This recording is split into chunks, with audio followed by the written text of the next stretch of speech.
Good evening, friends. I welcome all for this 22nd webinar of Corporate Professional. As you are aware, we were trying to make Friday as a knowledge sharing day with Corporate India and always trying to bring out some topical interest and some interesting topic. Today we have a very interesting and innovative topic, that is a proxy advisory. They are champions of good governance or obstructionists. Now, as you are aware, friend, I'm proudly say that today the entire proxy industry is representative are here, and we have 100% representative of Indian proxy industry. And then we have one very eminent person from the industry, Mr. Parvati Sam. I welcome all, and I will start with this. First, I will welcome Devanik Basu. Basu is representative of one of the biggest firm of the world, that is, and Basu is from ISS USA. Basu is from MBA from IIM Indore. He is currently head of Indian research and responsible for the analysis and voting. He has 10 years experience and in the governance landscape, and he has worked in SEBI also for 3 years. Basu has published various reports on critical governance issue. We welcome Basu for this particular program. Then we have Mr. JN Gupta. Mr. Gupta is Managing Director of Stakeholders Empowerment Services. He has professional experience of 43 years, including he was Executive Director of SEBI in Market Regulation Department, and he was instrumental of various landmark order. He's a member of Bimal Jalan Committee. He has been member of Bimal Jalan Committee, Kotak Committee on Corporate Governance, and various other committee, and he's a presently member of SEBI Primary Market Advisory Committee. I welcome Mr. Gupta for this program. Then we have Mr. Parvati Sam. We call him PK. PK holds the master's degree from Stanford Law School, MBA from, and then he's MBA from Slogan College of Management, Bachelor of Law. He's a master's in business law from National Law School and National University, and he's associate member of Institute of Company Secretary. PK is currently Chief Legal Officer in Tata Steel. Prior to this, he was the Company Secretary and Chief Risk Officer of Infosys. He's a member of CII Corporate Reporting Consortium and the CII National Committee on Regulatory Affairs. And soon he is going for his doctorate degree, University of Michigan. And interestingly, he's going for the proxy advisory related work also. I welcome PK for representing industry. Then we have Mr. Sriram Subramaniam. Sriram, he's a PGDM from Xavier Institute of Management, and he is for MS from 9 Technology University, Singapore. He founded InGovern in 2010, which is India's first proxy advisory firm. Before that, he served as a head and assist management of Infosys Consulting. He is involved in derivative consulting, private equity, and vast experience of venture capital and equity research. He is a very widely quoted person in India, in CNBC, and Bloomberg. He is passionate about global distance running and painting. We welcome Mr. Subramaniam for this program. Then we have Amit Tandon. Amit Tandon is a graduate in economics from St. Stephen College, Delhi. He did MBA from FMS Delhi and MPhil from University of Cambridge. He is the founder of founding and managing director of IIAS. Before founding this, he was the MD and CEO of Fitch Rating India. Prior to this, he was with the ICICI group for 17 years. Mr. Amit was a member of Kotak Committee on Governance, member of RBI Technical Advisory Committee on Money and Foreign Exchange and Government Securities Market. I welcome all these speakers, all the panelists for this program. Friends, as you are aware, that business is not individualistic now. It has exposed across all corner, you have to take care your not only your shareholder, but all the stakeholders and the public at large. Governance is most important factor today, and governance cannot be a tick box always. It is on a higher pedestal. I remember when I was president of Institute of Company Secretary and we gave a corporate governance award, Mr. Deepak Parikh came. So he narrated one story that normally business people start when they see profit, then they see legality, and then they see ethicalness.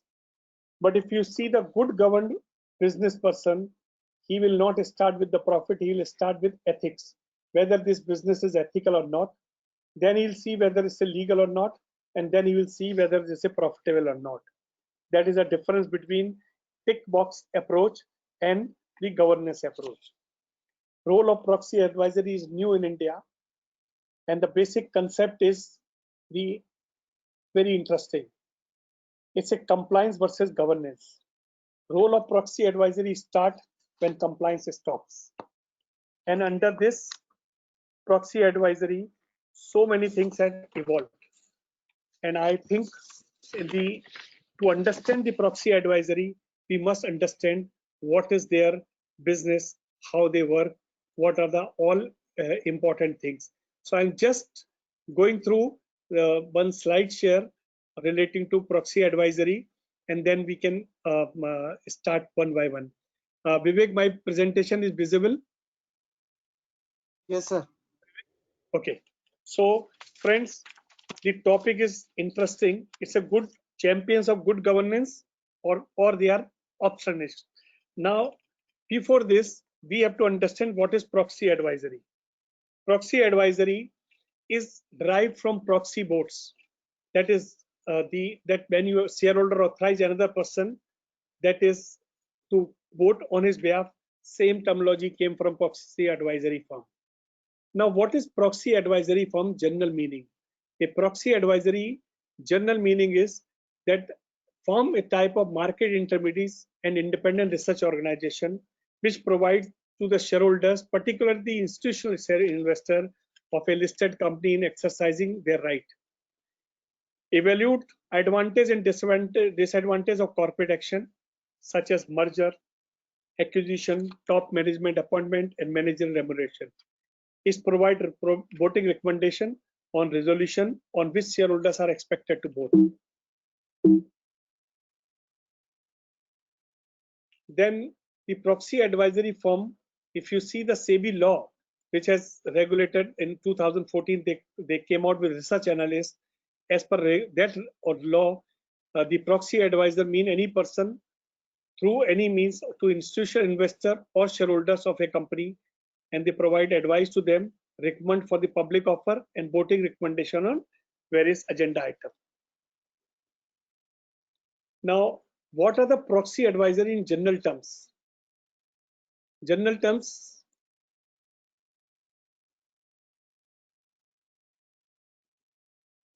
proxy advisory, the general terms, if you see this, the proxy advisory firm is a type of market intermediaries to independent research organization which provides the various advice to them. Vivek, yes, sir. Yeah, no, the screen, the photo were coming this way. Evolution of institution of the proxy advisory. In 1980, the proxy advisory industry first emerged in USA. In 84, first time the proxy monitor firm established, and in 85, the ISS was established. ISS, it was in 85 in the USA, and the Genstar, leading private equity firm, was the shareholder, and they have more than 1,000 clients, and they have 2,000 staff, and they provide various services to the client. Then we have a Glass Lewis that came in 2003 in USA. That is formed by the pension fund. They are the main shareholder. They are also having a big setup. Then Minerva Analytics, that came in 95 in United Kingdom, and a strategic investor and big fund house came, and they started this.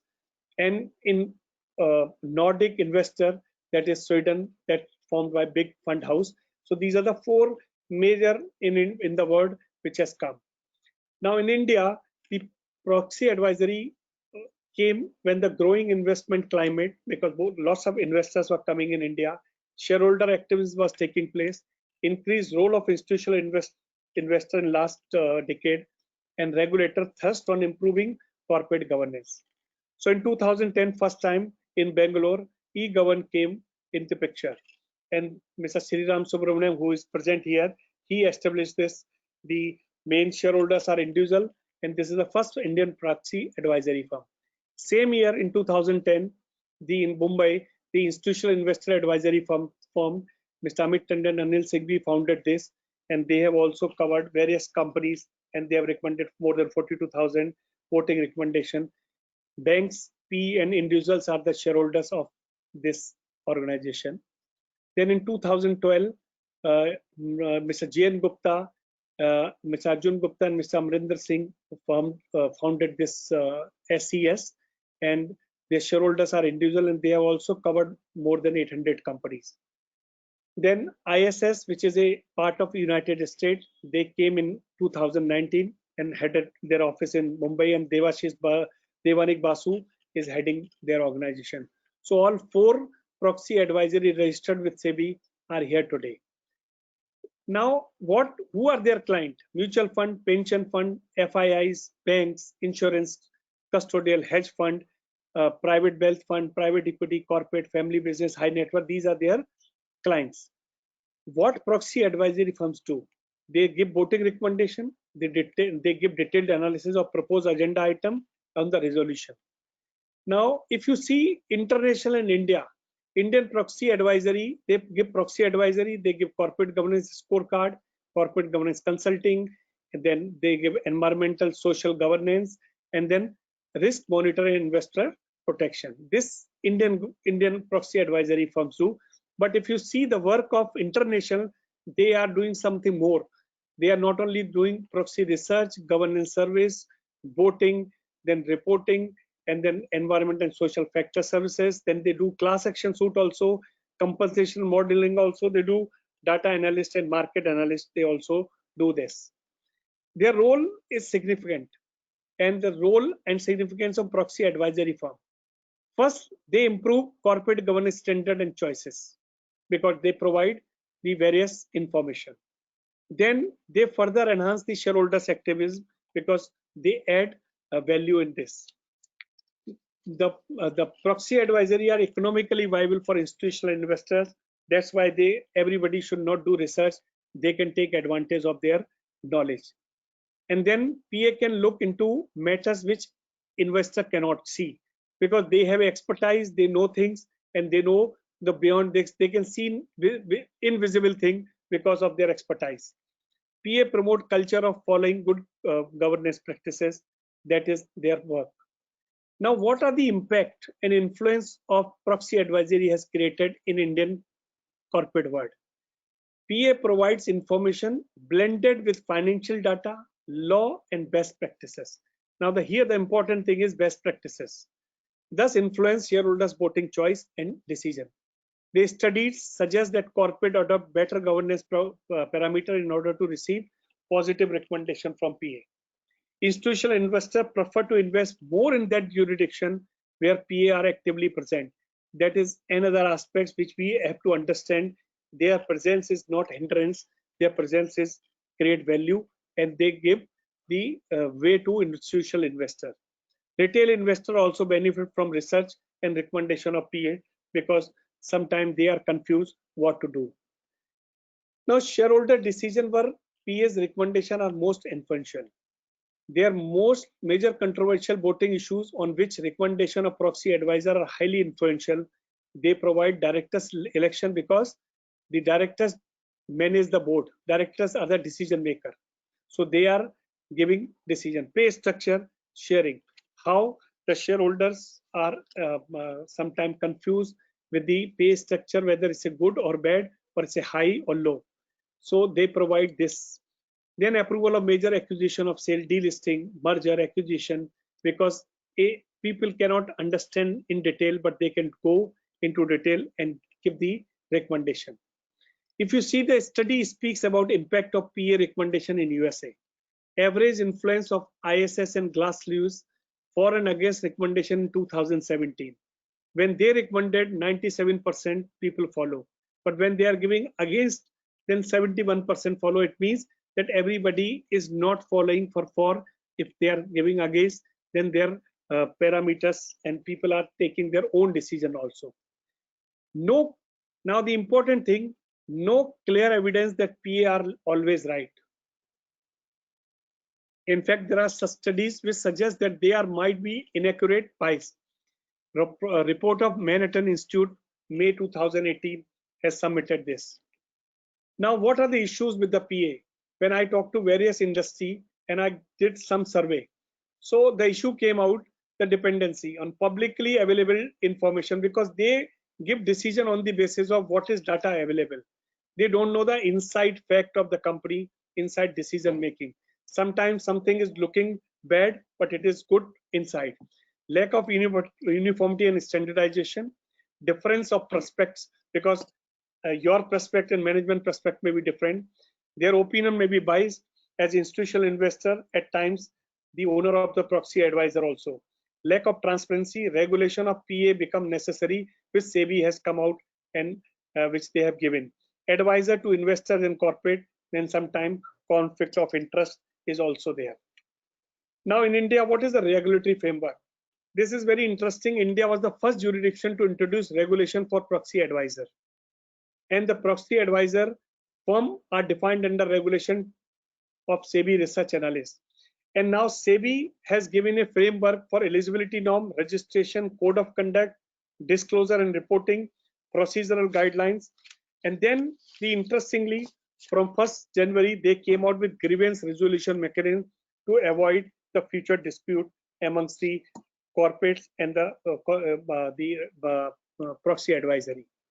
Now, SEBI recent procedural guideline for proxy advisory, they formulate, update, and disclose voting recommendation in their policy. They mention timeline for communicating to the client. They mention how to share report with the client and then take the clarification. They also mention clearly disclose recommendation of legal requirement, because sometimes proxy advisor is work on a higher pedestal, higher governance. So SEBI has mentioned that you have to tell whether legally they are right, because that is an industry issue also. Industry is also saying that when they recommend, they say we are not rejecting it. So they are not mentioning that it is illegal and they may not be following the higher standard. Okay, so that is another point. Disclose, manage, and mitigate potential conflict of interest that SEBI law prescribe. Now, in the SEBI has given a very interesting point when so many conflict, confusion, and various industry make a complaint to SEBI, then SEBI came out that because this is one inherent nature of work where everybody cannot be satisfied. So they came out the grievance resolution mechanism for listed entity, which may approach SEBI, and SEBI will examine the non-compliance by proxy advisor with code of conduct and procedure guidelines, which is given by January, which they have given in January. So friends, this is the SEBI mechanism which has come. Now, proxy advisor, on the basis of all the point I have mentioned, they are champions of good governance or they are creating obstruction. So that is one point which we want to discuss, and that's why today we will discuss how proxy advisory firm formulate their policy, how they are standard, why their standards are tough, then the legal point, how PA discharge their responsibility toward investors, then how the PA champions good governance in companies, assessment methodology followed by these people, and then a comparative of international and Indian proxy advisory landscape, because we have a representative of IASS, because he can share his point and lesson that must be learned from the global experience. So I think these are the points which we want to discuss, and then industry prospect and the road ahead for PA in India, that Mr. PK, who is representing a company that can come. So now on the basis of this, Now, what I will suggest, that we have the 5 learned speakers, and these are the topics which we have given to them, and these topics they can we have allocated to them, and we can discuss one by one. And after their presentation, after their discussion, we will ask questions which we have received from various people. So I will start with Mr. Subramaniam. That first he will start how proxy advisory firms formulate their policy, how they are standard locked up, and I will request the topic which we have assigned. You can speak 5 to 7 minutes, and then when we will start question answer, then you can add your point. So, Mr. Subramaniam, please. Good evening, Pawan. Hope you're able to hear me clearly. And yes. Yeah. Thank you for having me here. Thank you for to all the participants also. I think Friday evening, so this is a sort of, you made it a really serious topic by saying that is it obstructionist also, as if it's a confrontation. That is not the idea. Okay. In fact, in 2010, when I started in Govern, okay, I had come from Infosys Wealth and Asset Management. So I was living abroad. I was consulting for global asset management firms, etc. And I had done, even my team members had done an assignment for ISS itself in Virginia, where we had actually re-engineered their voting process. Okay, so I came from that perspective, where I observed asset manager writing annual letters to their investee companies on what they expect their investee companies to do. And obviously, I was watching ISS very closely over a number of years. And in February 2010, SEBI came out with guidelines, which you forgot to mention, that domestic mutual funds need to have voting policies and need to make voting disclosures. Okay, that I thought was sort of a opportunity to establish a proxy advisory firm in India. So I had observed ISS for a number of years. When I saw that SEBI was pushing domestic mutual funds to vote, first of all, have a voting policy, and second, have voting disclosures, I thought that's the opportunity.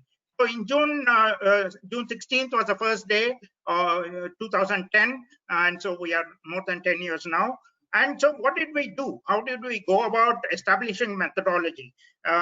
One, we looked at the Companies Act, and we looked at which are the sections, section by section we looked, which are the provisions where the company has to put to shareholder vote, as simple as that. Right, I mean, and we looked, we tabulated about 65 of them or so. I mean, the exact number is 60 or 65 or whatever. Those number of decisions need to be put to shareholder vote, as simple as that, right? And for each one of them, we said, okay, what is the norm? Obviously, because we had observed ISS, we looked at ISS proxy guidelines. And then, in fact, ISS at that time had, for example, independent directors, 3 terms of 3 years each. So we said 3 terms of 3 years each. So that was the benchmark that we used, 9 years. Any independent director having a tenure of more than 9 years, we started voting against. In fact, I remember the first headline here in Bangalore, where Wipro, an independent director who was there for 18 years, Financial Express had a headline, front page headline, saying that Incommon votes against Mr. B.C. Prabhakar's appointment. Okay, and corporate India, Wipro, immediately the company secretary called. And the same happened with Infosys. In fact, because I was with Infosys, I in fact attended June 12, 2010 was the Infosys AGM, which I attended. And so Infosys had 2 directors who had more than 10 years, Mr. Onkar Goswami and Mr. Deepak Satalkar, who were more than 10 years on the board of Infosys as independent directors. So each one of these, and when we started writing more and more, at that time we were communicating with companies also, and companies were coming back to us, and the company secretaries or people would call us and ask us, who are you, right? I mean, we felt that we are more a research firm. We are helping institutional investors sort of add capacity and capability, right? Capacity, as you in your this one, because you may not have the resources to devote, and capability, because how do they have the knowledge of Companies Act? Do mutual fund investment fund managers have the knowledge of Companies Act? No, I don't think so. And two, they are usually following equity research analysts. They are following the business sort of cycles. They are following the numbers, etc. In fact, we don't so much look at the numbers. I mean, of course, there are decisions which come where we need to look at numbers, but I'm just saying that. And then our methodology, in fact, went into, as I'm saying, some feedback from companies, some feedback from investors. Okay. But of course, we have not evolved it to the this one of like ISS does, right? ISS actually has a formal consultation process with all investors to evolve the proxy advisory guidelines year on year. We have not yet reached that stage. Okay, and of course there are issues that come up. Okay, even today, even this year for that matter, where one needs to even consult academic papers of PhD students. So Parvati Sam, when he goes and gets a PhD, I mean, probably we will refer his paper, saying that what is it that, for example, ESOP repricing is an important thing. Nobody in India understands ESOP repricing. Okay, a company has just put a proposal saying that we will extend the vesting exercise period from 3 years to 5 years. They have not explained any rationale as to why they did it. They are looking at it only purely from a compensating the executives perspective. Whereas, what is the impact on shareholders? What is the impact on the fair value or the cost for the company? What is the cost that shareholders are paying for that? That is not explained. Okay, so we obviously have to rely on those academic papers for these issues. Eventually, this boils down to a yes or no decision, right? For or against decision, as a simple thing. It's like a buy or sell. You can say, okay, buy Reliance or sell Reliance Industries. That is a simple 1 minute or 10-second decision. But behind that, there is a lot of research and analysis that goes into it. And that's where there is even data. For example, compensation, peer comparison over a number of years, pay for performance, whether the company has performed, on what parameters has it performed, etc. So compensation is a very involved decision. Okay, and especially this year, okay, compensation has been a big issue. Inadequacy of profits, right? I mean, look at a slew of companies which have come up with waiver of excess remuneration due to inadequacy of profits. Do we blindly go and vote against this one? Yes, there was a I would say extraneous situation for the company, right? I mean, March quarter was obviously a bad quarter for everyone. I mean, COVID, obviously. So from that perspective, you cannot blindly go and say that because inadequacy of profits, to vote against, right? On a situation by situation, and then there is a very detailed, the analyst looks and at this proxy advisory guidelines and then makes a voting recommendation, and then there is a discussion internally, a review process internally within our company, and obviously on some of these involved matters where it is not so cut and dry, right? Valuation is a very huge debatable thing. Okay, how do you beauty lies in the eyes of a beholder. Some bank may buy another bank at 10 times book also. I mean, do you think that is an excessive valuation? Probably yes, right? I mean, so where do you cut this one? Compensation, for example. Compensation is a very, very touchy issue because it affects the compensation of the executive directors, including the CEO, promoters, etc. So they are very, very touchy about it. And so we take those factors into consideration also, right? And of course, see, this is not a static also. There is changes in the Companies Act. Last year, there are 110 notifications by the MCA. and of course cascading to the SEBI also. 110 notifications. Out of this, of course, not all of them have an impact on the shareholder, this one, but so the proxy advisory guidelines also have to evolve as with the changes in the Companies Act or the LODR guidelines. One is the issues also will keep changing. As I told you, waiver this year. Last year was a different issue. This year is a different issue. So that's how our methodology and guidelines evolve. There are, of course, some things like a 75% attendance. Yes, I mean, why did we have 75%? Why not 50%? Why not 0% also, right? I mean, if a company has appointed directors, the director is good enough. Okay, but we are using that as a proxy for contribution to the board. Especially previously, at least the companies had an excuse that yes, the director has to fly in from somewhere, etc. But since 2013 or 14, when the MCA allowed companies to conduct video board meetings, then it has become only the time of the board meeting that the director has to spend on. And if he or she cannot spend so much time, why are shareholders reappointing such a person, right? So that's how we have evolved our proxy advisory guidelines. It will keep evolving. There is no dearth about it. I mean, there's no doubt about it, because the issues will be different. The need or the Companies Act itself will undergo change, and obviously the investors also. We view this as an engagement between companies and investors. We are supplementing the efforts of institutional investors. That's how we view it, right? We are adding capacity and capability to institutional investors.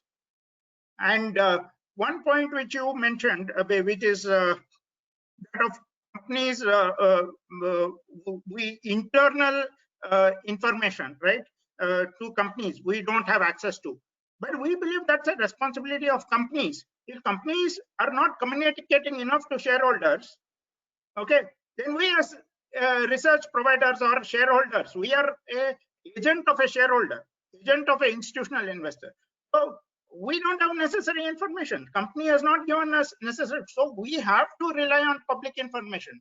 We in fact explicitly state to companies that we don't want any private information. We only want public information. Okay. Even when companies reach out to us, we tell, look, if you have any additional information to add, please add it on your website and send us the link, because we don't want any private information. We want to rely only on public information, because that is a communication every retail investor and every institutional investor has access to, and we don't want much more than that. I'll leave it at that. Thank you. Okay. Thank you very much, Mr. Subramaniam. You have raised a very interesting point, the information public domain versus the other information. Nicely covered. I have various questions for you that I'll cover now. I will look at Amit Tandon, sir. Mr. Amit Tandon. Can you see me? How the proxy advisory discharge the responsibility towards investor?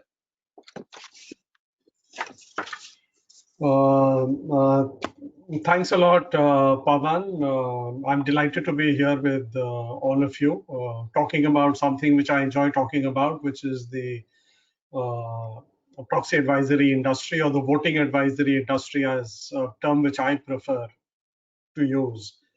Before I jump into the question you asked me, I'll talk about the fact that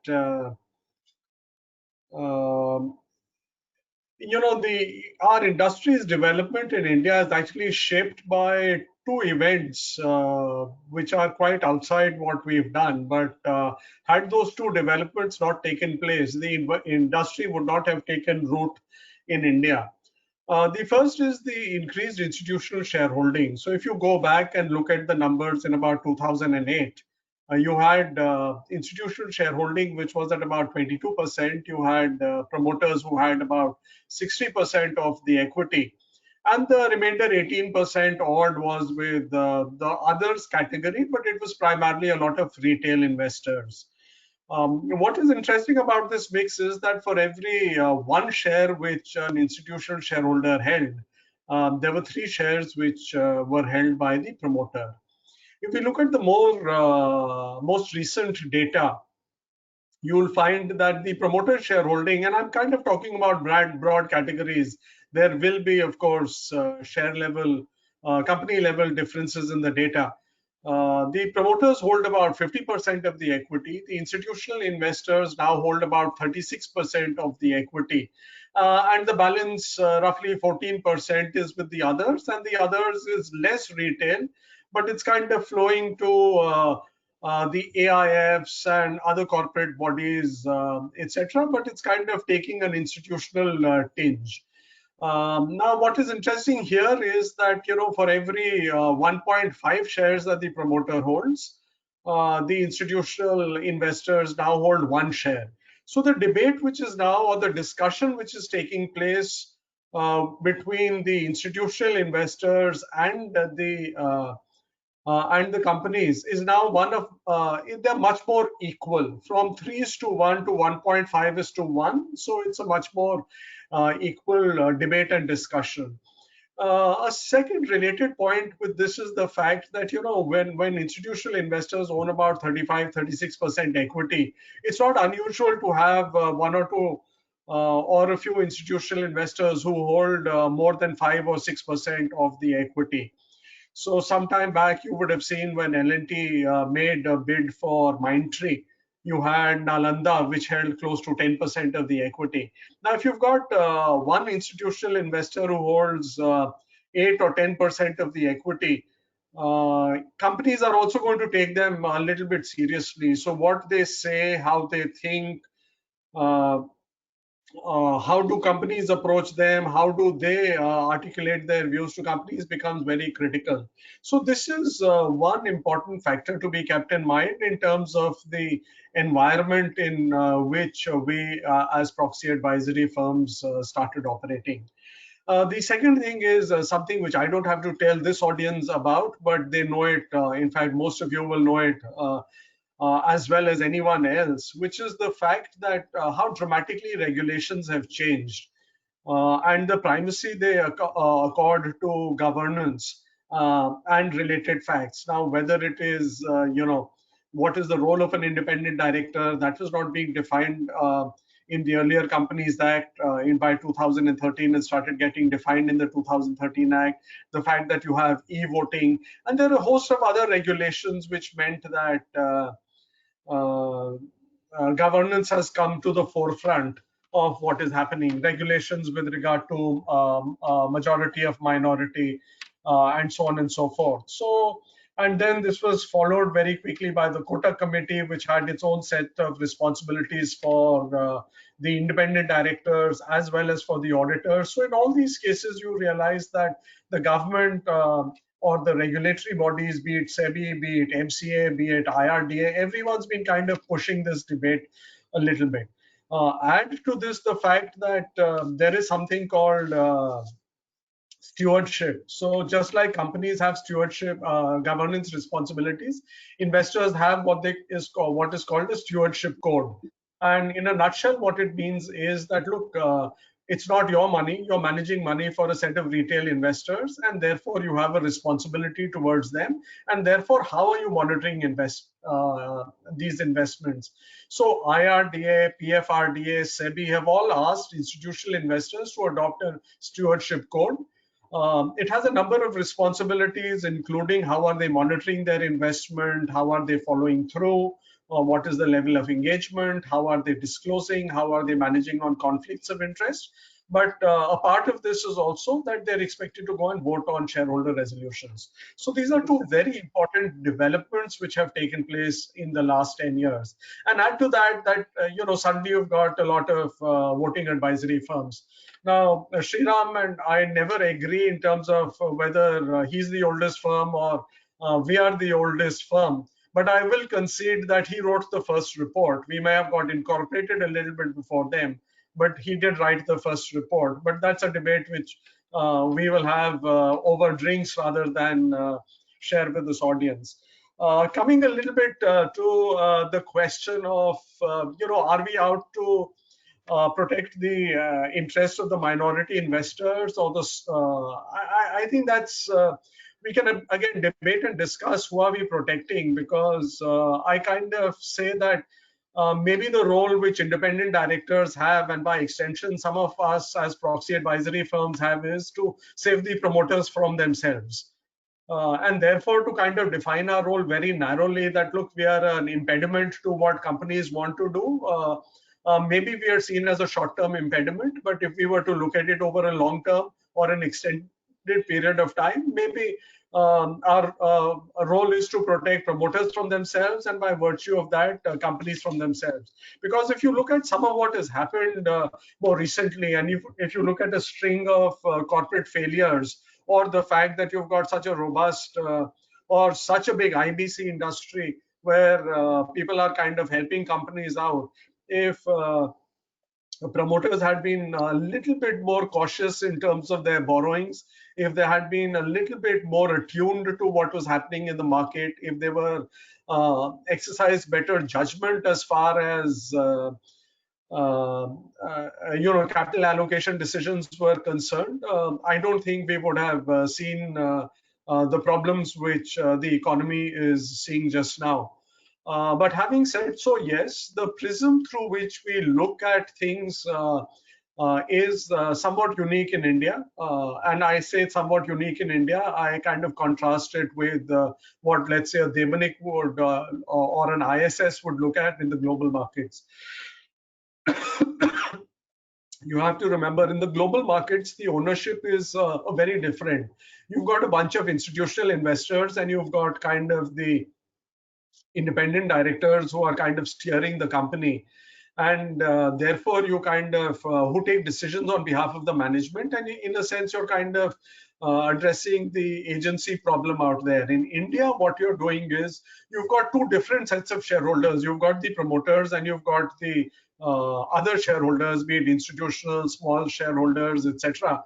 And at one level, you would expect that their interests are aligned. What is good for the promoter and for the company has to be good for the other shareholders. But what we are checking for is, in times the controlling shareholder uses their power to push through certain decisions which may not be beneficial to all investors. The most notable being related party transactions. They might merge the business with an unlisted company within the group. In fact, this morning I was seeing one of the companies where they have zero turnover, zero profit for the last 3 years, but the promoter that's been merged with the company listed, or the company is bought it paying 79 rupees per share to the promoter company. So you've got instances like these where you're kind of trying to say that, look, what is in the interest of all shareholders rather than a few. Now, how do they, how do they abuse it? Is it related party transactions? Yes.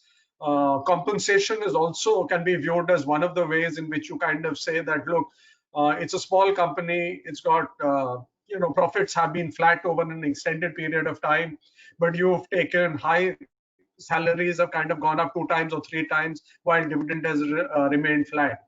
Multinational companies often take royalty. So our view in all these cases is to kind of balance out the interest of the large shareholder and that of the controlling shareholder or that of the other shareholders, and ensure that the company is fair. The philosophy with which we look at things is that I'm assuming that I own 1% of the equity. How do I ensure that I get 1% of the return? I'm not saying give me 1.05, but please don't give me 0.99 either. Be fair to what you're doing. Of course, there are a few challenges which we face. Sriram very aptly addressed the issue of public information, which is in public. We can't second guess management. Having said so, I speak for myself, but I'm sure it would be so for the others as well. You don't try and second guess management on operational decisions. If they're, someone is manufacturing textiles and they decide to make airline parts, at least we as a firm comment on it. We say it's, we've not seen it anywhere in the world. But look, it's a management decision. So unless we feel that all the capital is flowing into this and it's kind of putting the existing business to risk, we do so. But you also need to remember in all these instances that our decisions are non-binding recommendations. It's for the investors to accept or not to accept. And again, as Sriram very nicely put it, it's to encourage a dialogue between the investors and the companies, because we've put out our recommendations. Let the investors and companies meet each other and let the companies explain. We put our point of view. The company also doesn't spend enough time talking to investors, or they speak to a handful of them who come for one-on-one meetings, but not to a broader set. So this is an opportunity to talk to them. Pawan had sent me one other question, which is there, which is the fact that, look, do have, his question that one size fits all, that you can't have the same recommendations Your voice breaking, Mr. for all. I do agree with him, and therefore, which is why we try and contextualize the decisions.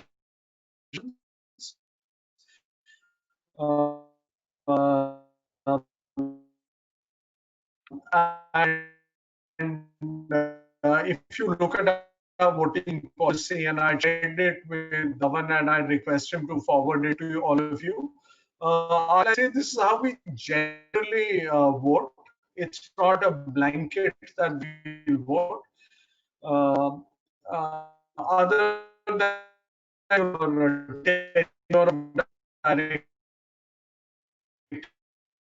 directors, which is determined by mass.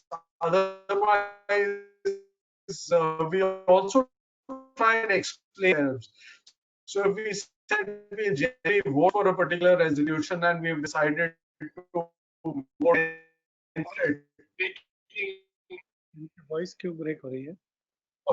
So if we've said that we'll vote against,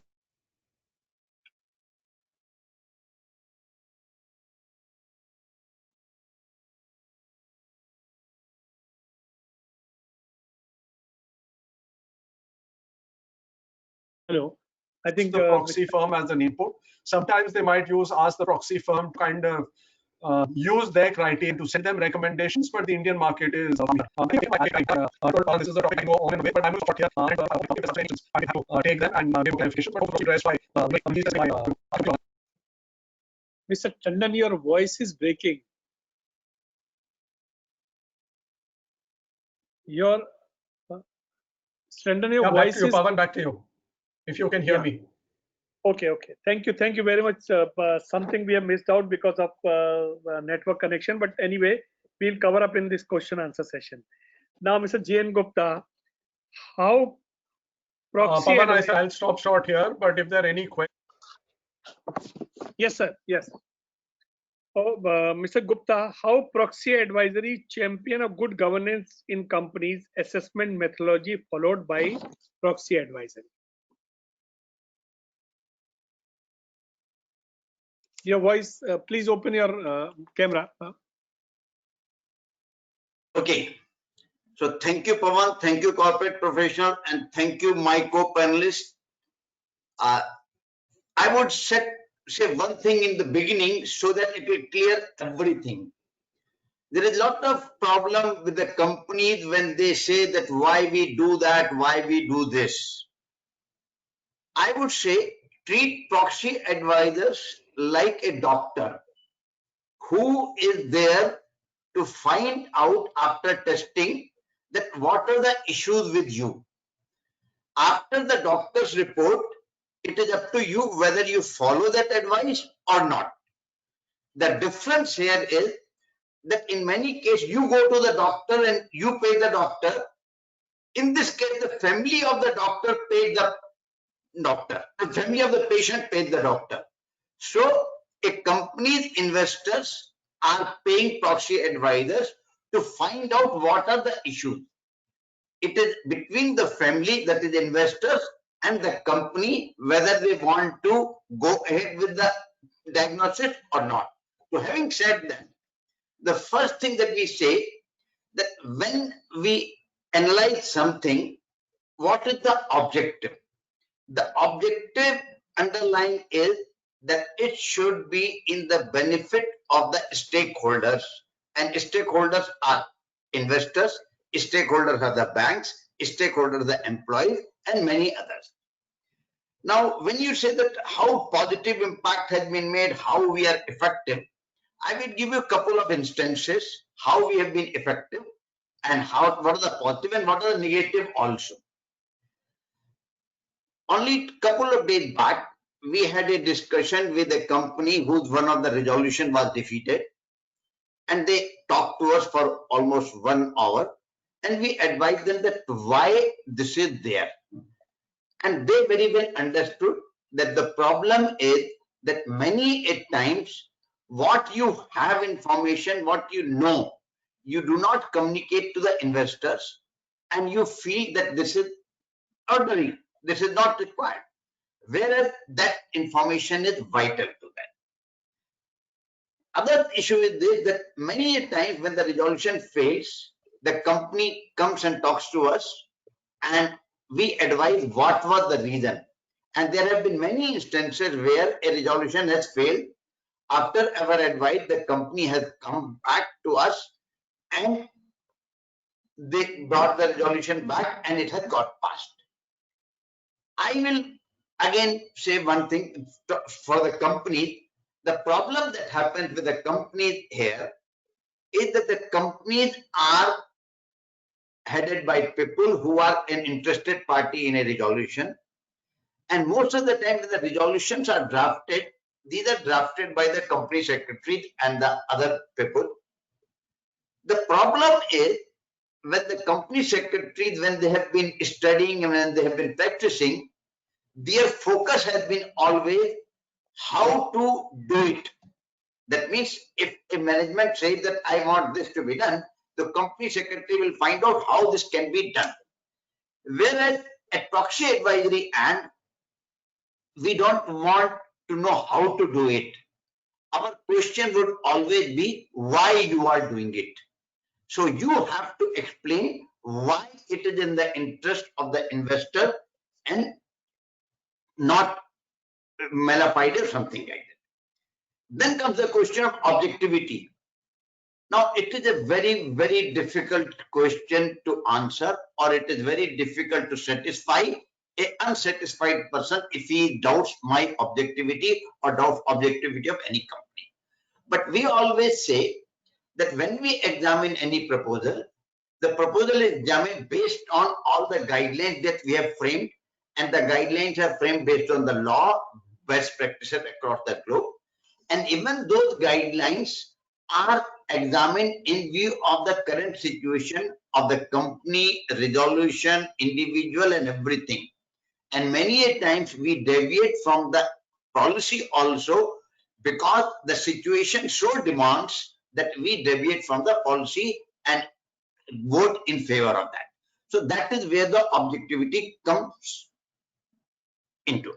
Now the other question that you have raised, Pawan, is that how does a proxy advisory company like mine or others can give a recommendation based on limited information that is there.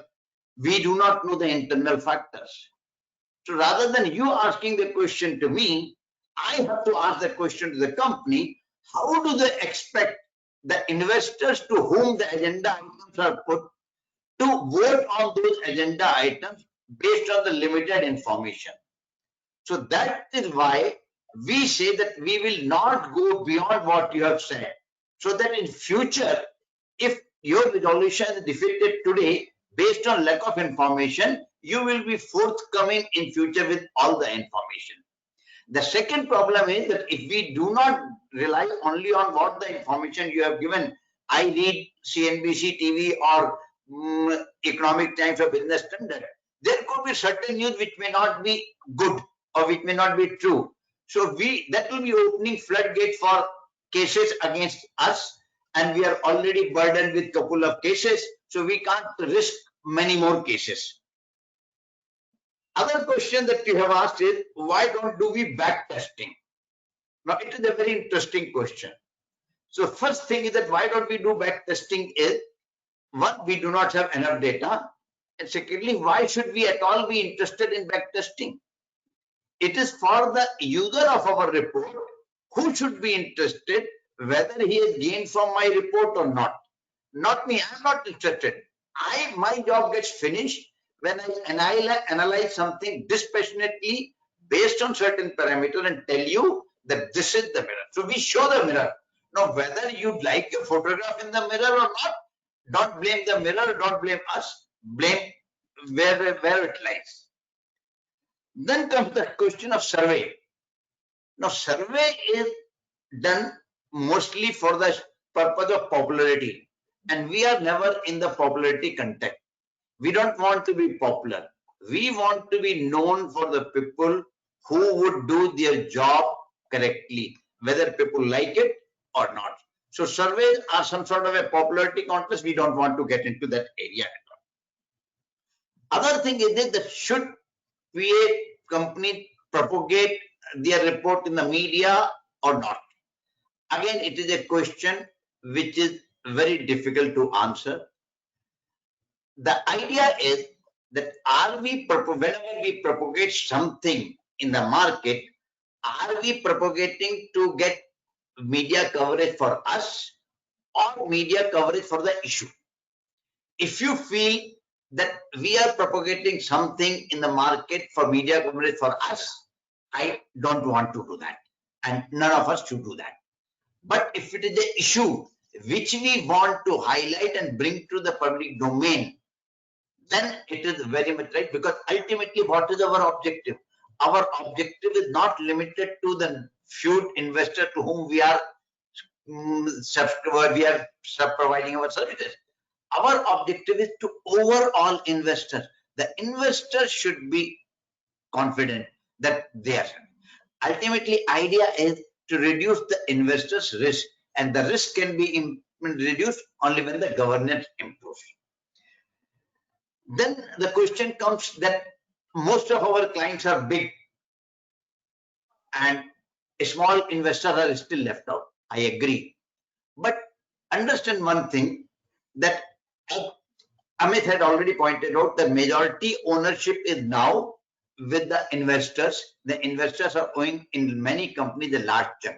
So if those investors are convinced and vote accordingly, then automatically in small investors' interests are taken care.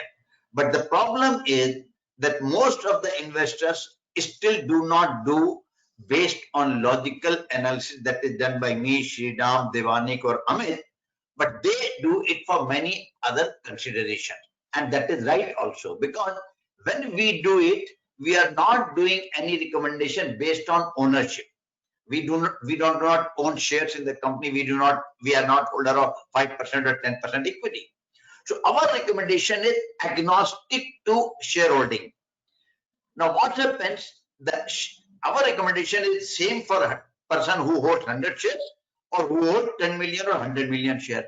Now if I say vote against, now if that person votes against that and something go wrong happens, he is taking 10 million worth of shares or 100 million worth of shares at risk. So the recommendation that we give need not be always for or against.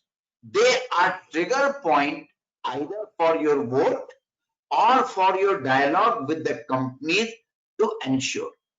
And as far as the success is concerned, see, in India it is very difficult to judge the success, but I will tell you a couple of cases where things have really come. And I have one simple example of two companies. One is Treehouse, where SES pointed out something wrong with their accounting. And Treehouse at that time was quoting around 600 rupees. Today, you know that share is quoting for 3 rupees or something. So that is one. Other is City Cable. There also we pointed out the accounting issue. And then MT Educare. So there are many cases where we have pointed out, but we don't want to take the credit for that, because not only me, many others would have done it.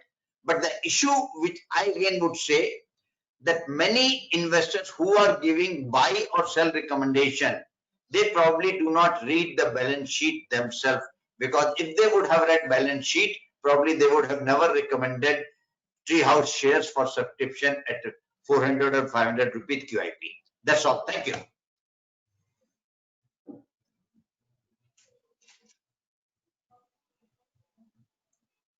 Thank you, Gupta ji. Thank you very much for giving the insight of your thinking related to that and the methodology, and supporting the Mr. Sriram's point of view about the public information. Now, because these are the three Indian proxy advisory firms, now we'll take advantage of Devanik Basu, who represents one of the biggest firm in the world, along with Glass Lewis. They capture the 97% market. So I'll request Devashik, you just tell the comparative of international Indian proxy advisory landscape, lesson that must be learned from the global experience. Devanik Basu. Sure. Can you hear me? Am I audible? Yeah. Please carry on. All right. So thank you, Pawan. Thank you to my co-panelists and to the audience for joining in on a Friday evening. In terms of the comparison at its core, I would say that the landscapes are not entirely different, because at least in terms of the role that proxy advisory firms play, I think we can all agree that we are all focused on providing independent opinions and analysis to our investor clients. So to that extent, our interests are broadly aligned, and that's something that we observe across all the markets that we cover. In terms of the range of services provided, of course, as you pointed out in your initial introduction, we've been around for 35 years, so we have a lot of insights across multiple borders, across multiple jurisdictions, which we pool in, and we have different products tailored for different sets of investors based on those data points.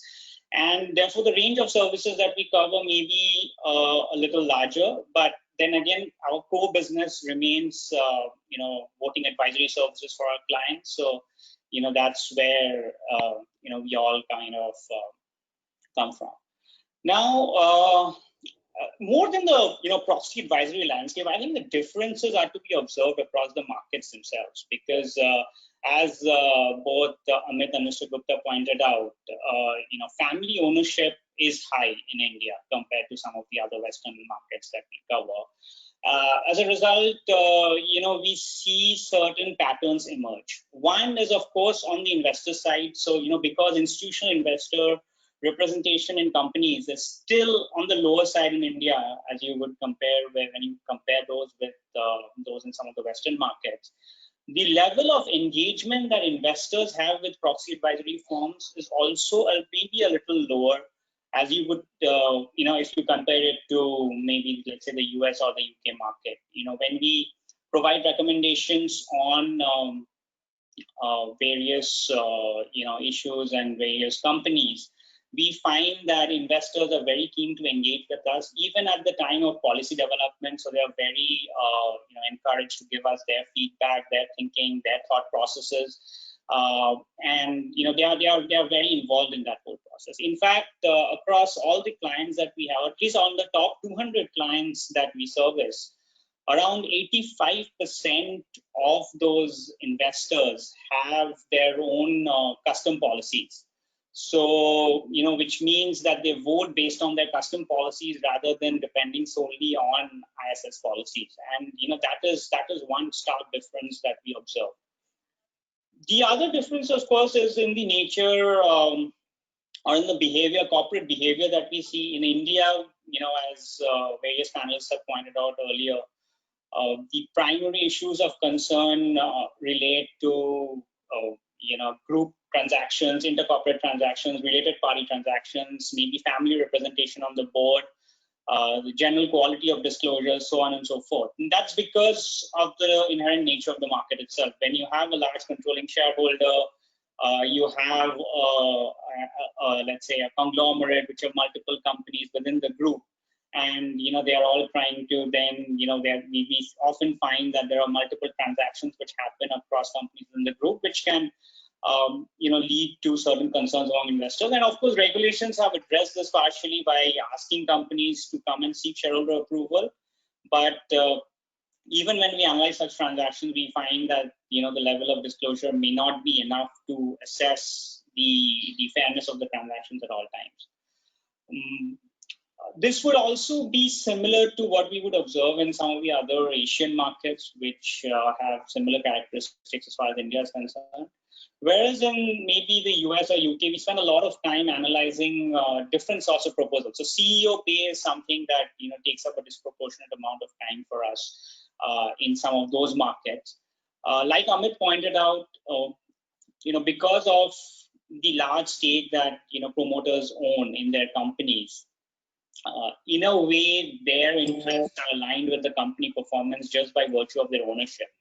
Whereas in some of the other firms where there is large institutional ownership and there is no real promoter family, so to speak, the CEO does not have that level of shareholding which can align his or her own interests with that of the other shareholders, which is why we see a lot of stress and focus on long-term incentives in CEO pay packages in some of the global markets, because what we want there is for the CEO to have large amounts of individual share ownership.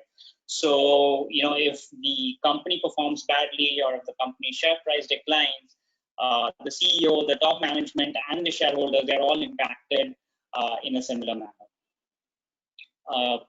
Now, the other thing that we find generally is that in a lot of the markets now, the regulatory provisions in India have evolved over a period of time. SEBI and the MCA both have had a very proactive role to play in this.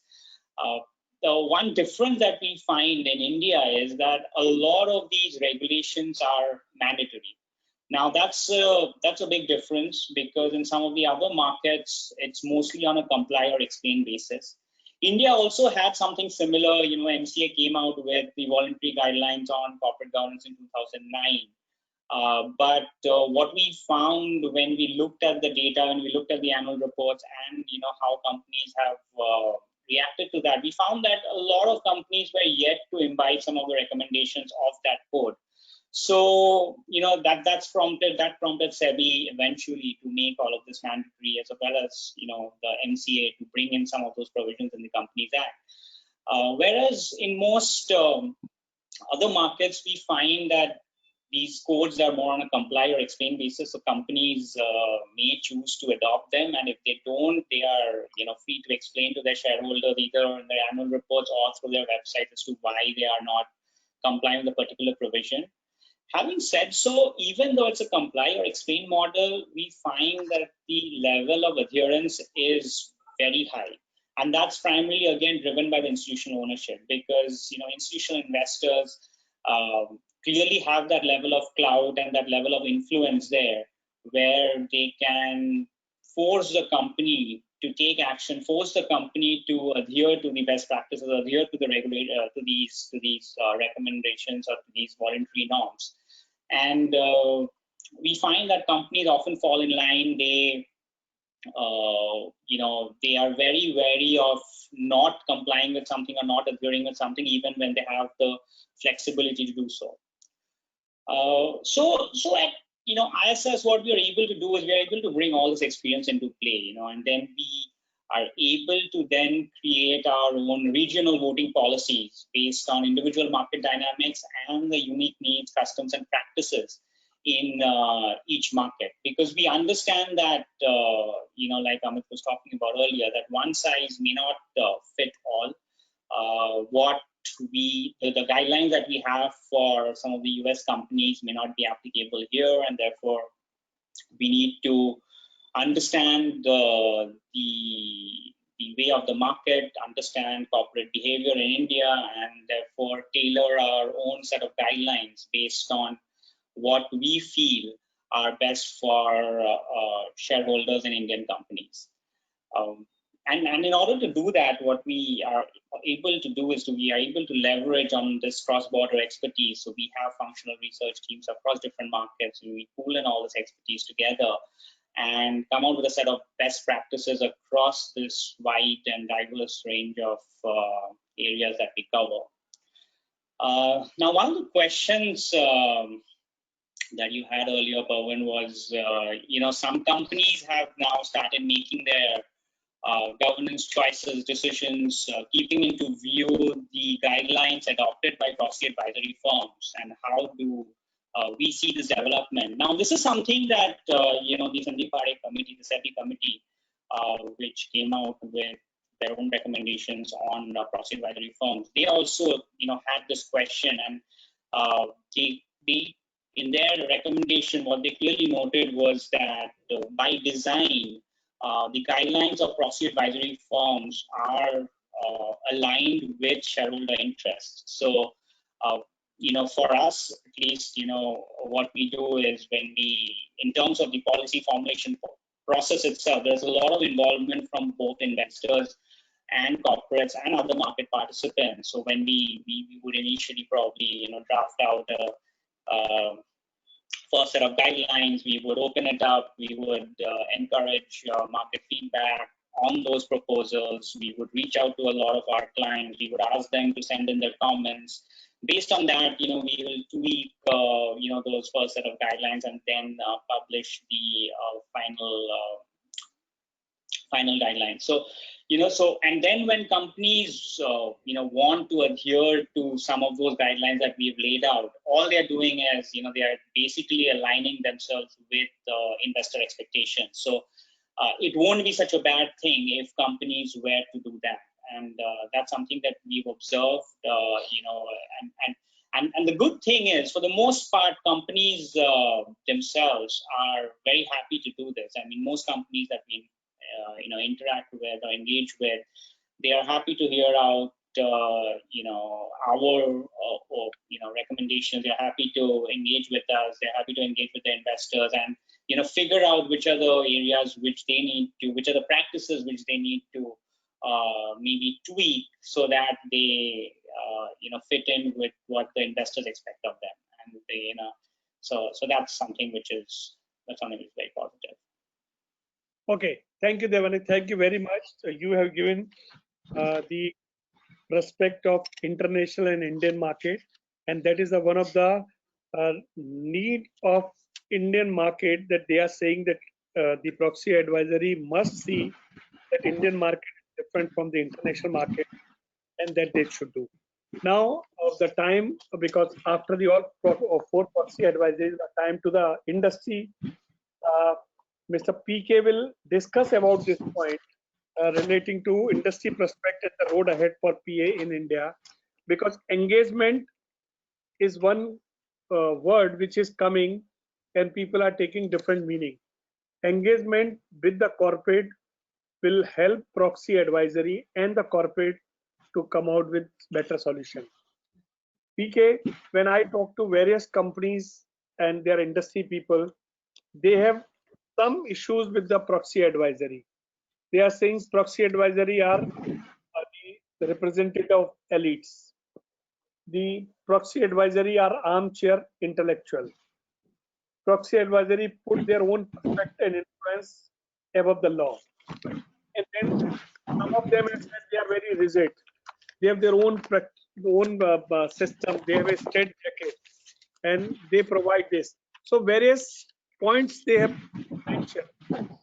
Once they are giving the recommendation, then they will not. They are not accepting certain things. So, what is your perspective, PK, relating to the proxy advisory, and what you think? Thank you, Pawan. Thanks for this opportunity, and of course, thanks to all of the panelists, very eminent personalities on the panel, and thanks for all the participants. While I have 2 decades of my life in the industry. I'm not sure if I can call myself an industry representative here, because I'm here because of an invitation from you. And of course, I will place my personal thoughts, while I think it might resonate with the industry, but certainly I may not want to kind of align my thoughts with industry thoughts. Having said that, I think we need to understand one basic principle. And the basic principle is that corporate governance has three major players. One is the shareholders, one is the management. There is a separation of ownership and control. Shareholders have put in capital. Managers utilize the capital to run the business, while managers don't put the capital, but they use the capital put by shareholders, while shareholders put the capital, but don't use that or manage the funds. So obviously, there is a non-alignment of interest between managers and shareholders, which creates an agency problem. And to minimize the agency problem, you had a third important player in the governance framework, which is the board of directors. So the board of directors was brought in by the shareholders as their representatives to oversee the performance of the management, because it is ultimately their capital. If the capital is eroded, the agency cost is borne by the shareholders. So you basically had three players in the corporate governance framework. Now, all that shareholders do after putting capital is actually come up to the meetings, either an annual meeting or an extraordinary meeting that's convened for a specific purpose. And at best, they can only vote. They cannot step into the corporation and manage the funds. And most often than not, shareholders do vote based on the information that's provided by the management, vetted by the board, and recommended by the board. If all of this would have worked very well, probably you did not want, or there wouldn't have been a need for an external governance mechanism like proxy advisory firms. So the very fact that we now have a proxy advisory firms both internationally and in the domestic market, and all of them are very well established, goes to prove that the shareholders did have a gap. The shareholders or investors did find some kind of gap in the information that was coming to them, and probably the information that was coming to them did not fully help them, or did not fully assist the investors in making their choice. And that's fundamentally the genesis of why proxy advisory firms have come into play. Now that proxy advisory firms have come into play, which is another form of governance mechanism, frankly, what's the road ahead for the industry? I personally don't think this governance mechanism is going to go away. If at all something happens, I personally feel this governance mechanism is going to become stronger and stronger. And that's because the context in which we are operating is becoming extremely complex. The world outside is complex, it's very volatile, and given the volatility and complexity, investors obviously don't have the optimum information to make a decision, and they certainly would like to rely on a third-party independent expert to help them in making a choice. So to me, it's very evident. I don't know if my industry friends, others feel otherwise, but to me, it's very evident that proxy advisory firms are here to stay and will only go on to become stronger. Now, how do we see proxy advisory firms? Do we see them as our opponents? I don't think so, because at the end of the day, we, the compliance officers or the company secretaries in good corporates, are also here to serve our investors. At the end of the day, our job is to create good shareholder value. Our job is to create value for our stakeholders, and the value we create needs to be sustainable. It's not our job to destroy their value. Given that we are not interested in destroying stakeholders' value, given that we are also for good governance, And governance, a good governance cannot come from one particular mechanism. You will have to present a variety of governance mechanisms to achieve good governance in corporate, in industry, and in the country. And one of the mechanisms is proxy advisory firms. So, if our objective is to be well governed, if our objective is to look good, if our objective is to generate value for stakeholders, and if the objective is to be a good corporate citizen, I don't see any reason why we should be afraid of proxy advisory firms. I don't see any reason why we should be, at least we should perceive them as our opponents. I would rather perceive them as my partners in progress, as my partners in building a good governance culture for the company, for the industry, and for the country. So, to me, I feel all good company secretaries, I think all of the companies are secretaries are very good because we are all professionals at the end of the day. And to me, professionalism is nothing but being honest to ourselves. We at the very beginning should be honest to ourselves. And most of us come from good companies. So our objective is to be well governed. And I would certainly see proxy advisory firms as partners in this journey. They do have a perspective, we do have a perspective. When I say we are partners, I might not say that we always agree on the perspectives. We still can disagree on certain perspectives, but at an overall level, structurally, I think both of us will do well if we can work constructively over a longer period of time. We would have given this country a great governance framework. There are several questions that you have actually posed. And I think one question which is most relevant in everybody's mind is, should proxy advisory firms be regulated? I personally am not too perturbed whether they are regulated or not regulated, because I don't distrust somebody like Amit Tandon. I don't distrust somebody like Sriram Subramanian. I don't personally distrust Mr. Gupta. I also don't distrust Devanik Basu. They are professionals like me. If there is a disagreement, I will be very honest in speaking my mind to these people. So I don't think a person like me or good corporates would need proxy advisory firms to be regulated. At the end of the day, what do good corporates do? We go speak to our investors. Now, at the end of the day, if I have my communication channel strong with my investor would rather trust me than trusting the report of the proxy advisory firm. If my investor chooses to trust a proxy advisory firm or not the company, then I think there is some certain amount of reflection that is required as to why is that a person who is invested in this company, who has appointed the board of directors, who has given all the powers to the management to run the business, why is he now trusting the report of a proxy advisory firm, which is independent third party and not the board and not the management? So I think, to me, irrespective of whether they are regulated, not regulated, as long as we can do our job in good faith, without conflicts, constructively, and if the companies are able to maintain good communication channel with investors as to why they are recommending a particular resolution the way they are recommending, I see it is going to be a win-win situation for all.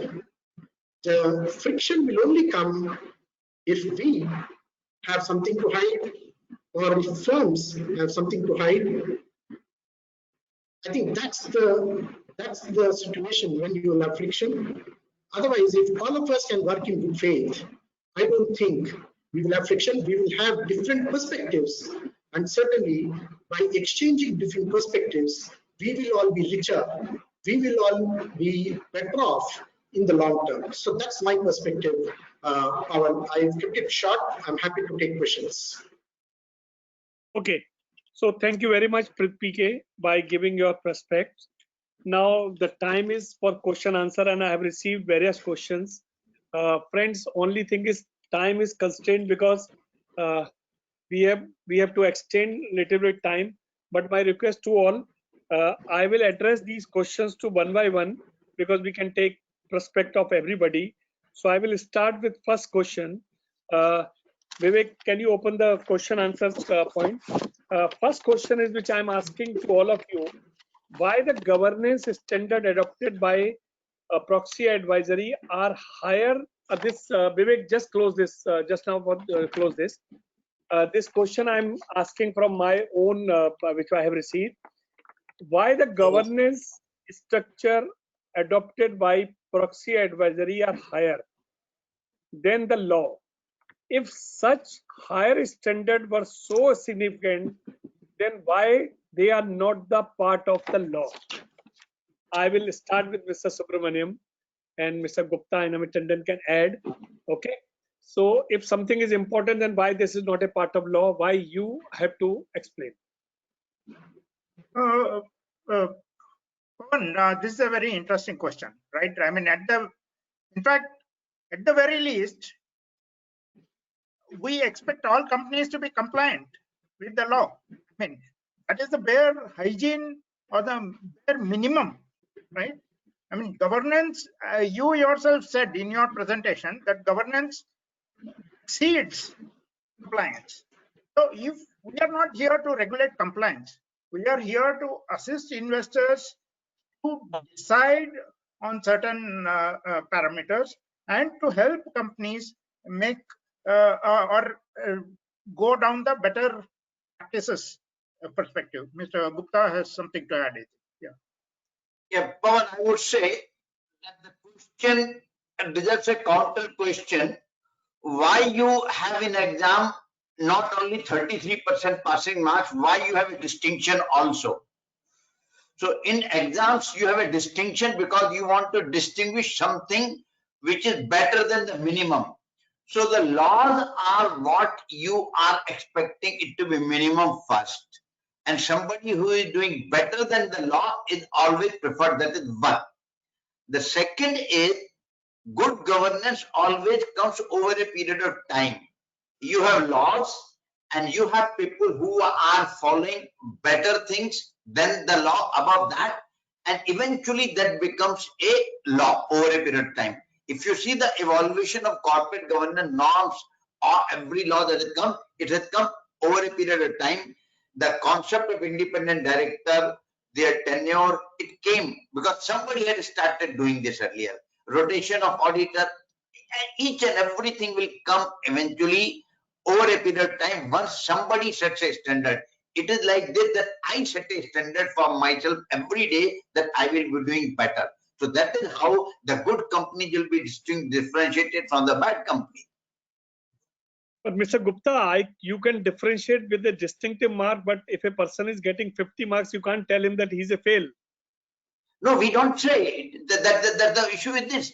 That if you read the reports of not only mine or Amit or Sriram or even Devanik, we never say. We say you are passed in the law, but we expect something better from you, and the investor should expect something better from the company. That is why the investor has to act.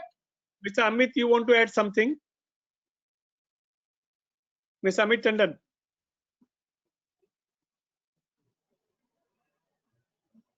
Yep, PK, you in the meantime you can add. Yeah, so this is an important question. This is where there is a reflection point for proxy advisory firms. Now, the question is not, I'm not here to talk to my proxy advisory firms as to what they should write or what they should not write. The point that you are raising is who owns corporate governance? Does the board own? Do the shareholders own? Do the proxy advisory firms own, who don't have any fiduciary responsibility to the investors, or the regulators own, or who owns? So that in itself is a big debate which we need to settle, and there's no easy answers there. But what I would expect is this nomenclature of best practice. I mean, you need not always.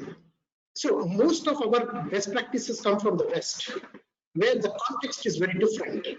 But you don't need to kind of import those things into India and then map our practices. For example, in the West, the best practice is always to have an independent chairman of the board. Now, would you say that a board having independent chair is very well governed? Maybe, but there is empirical evidence to show that when the chairman is the promoter or the promoter himself is the chairman, he has a lot more emotional connect with the organization and the organization does better. So that's where we should never conclude. We should never conclude either positively or negatively on any particular best practice. At the end of the day, there needs to be a balance. The corporate needs to be balanced in their disclosures. The disclosures need to be adequate, need to be accurate, need to be timely, need to be structured in simple language so that the investors are not confused. At the same time, there is a responsibility of proxy advisory firms to take a balanced view given the context and the circumstances, because at the end of the day, most of the governance principles, if you disassociate the context, won't work. So as long as we work in a given context, it's fine. But if we extrapolate a best practice sans context, then the problem will arise. Okay. Now I have a few questions which will display on this, and I will ask one by one. This is question addressed to Mr. Sriram.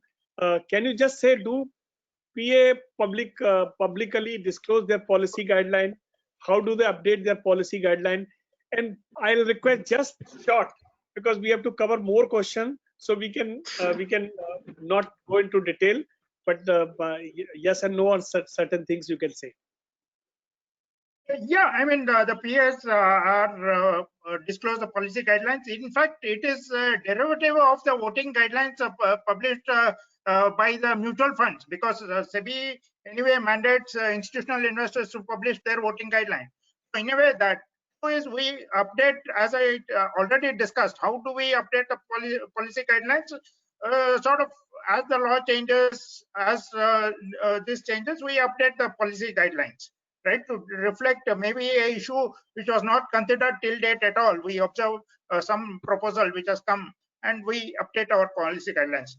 And then obviously disclose the process, etc. This anyway has come in the procedural guidelines itself. Even in 2014, when SEBI came out with the regulation, they said you disclose at a very high level. Of course, we are disclosing the process. And obviously our investors or our clients are kept in the know of these policy guidelines. Okay. And next question is, next question, whether PA, this is for Amit Tandon sir, whether PA also represent minority shareholder? Look, hi, can you hear me? Yes, yes. As I said, this whole we need to kind of move away from this thinking of minority shareholders and larger shareholders. So at the moment, what we are doing is we are talking about we can kind of categorize them into promoters and non-promoters. Now, non-promoter, whether it is an institutional investor or a small shareholder, it doesn't matter, because our recommendation, as I mentioned when I spoke, takes into account what is in the interest of all shareholders. And on the other side, we're looking at resolutions and trying to distill or separate what is it, a resolution where it is benefiting the promoter shareholder from the other shareholders. So whether I own 100 shares or 100 lakh shares, it shouldn't matter, because the interest should get aligned at that instance. So yes, I like to believe that we speak for all investors.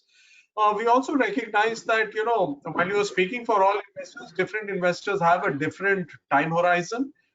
Someone may be a day trader, someone may be a hedge fund and therefore has a long short position. Someone may be private equity with a 3-year horizon. Someone may be an insurance with a 10 or 15-year horizon. So of course, there are these differences which creep in, but we try and at this moment balance it.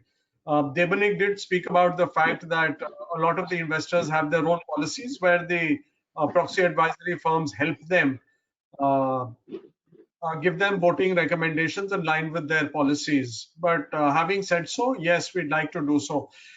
There's another question which I want to come back to, where you keep saying that, look, we are not helping managements, we're not helping managements. Let me give you an incident of what happened earlier this year. State Bank of India decided to have an EGM. Now, unfortunately, under the State Bank of India Act, they had to have a physical EGM, and this was in the month of June, when the pandemic scare was in full blast. It's only after we wrote about it that, and this is something which the management was also fully cognizant of, we wrote about it, that our writing about it was picked up by the media, that there was a notification which came that, look, overruling the SBI Act, which said that investors don't have to do it. So there are also enough instances where what we do works for companies and managements, and it's not, as all the speakers before me have said time and again, it's not one versus the other, but it's a question of how is it that both can work together and ensure that they achieve higher shareholder value. Okay. I will, PK, what I will do, I have to cover more questions. That will be better to have a public at a large on one issue. People give different prospects. Okay. So something which is urgent, I have few questions which I will ask everybody, and the questions are less and time is less. Now, this question is Mr. Gupta, whether PA research is effective in identifying firm with governance issue. How do they ensure the effectiveness in their research and recommendation? Thank you, Paul. Again, it is a very difficult question because you are asking me to give certificate to myself. But since you have given me opportunity, so we will have to give certificate to not only to myself, but my industry as a whole. The issue is, what is your measurement of effectiveness? As Amit recently pointed out, that one of the issues that we have been writing for ages, the SBI Act was not permitting e-voting. We had been raising counter questions that did SBI Act permit computerization?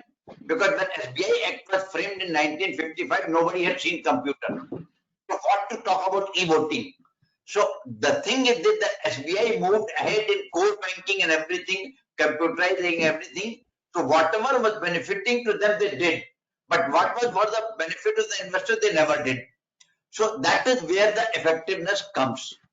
Then, as I already pointed out, many resolutions where they have been defeated, not because of merit or demerit, but because of the sheer lack of information. So what is happening in last 8 years that we have seen, there has been a sea change in the information that is coming into the notices. And that is the differentiation between good governance, bad governance. Many companies have changed their information vastly, and that we call it a good governance.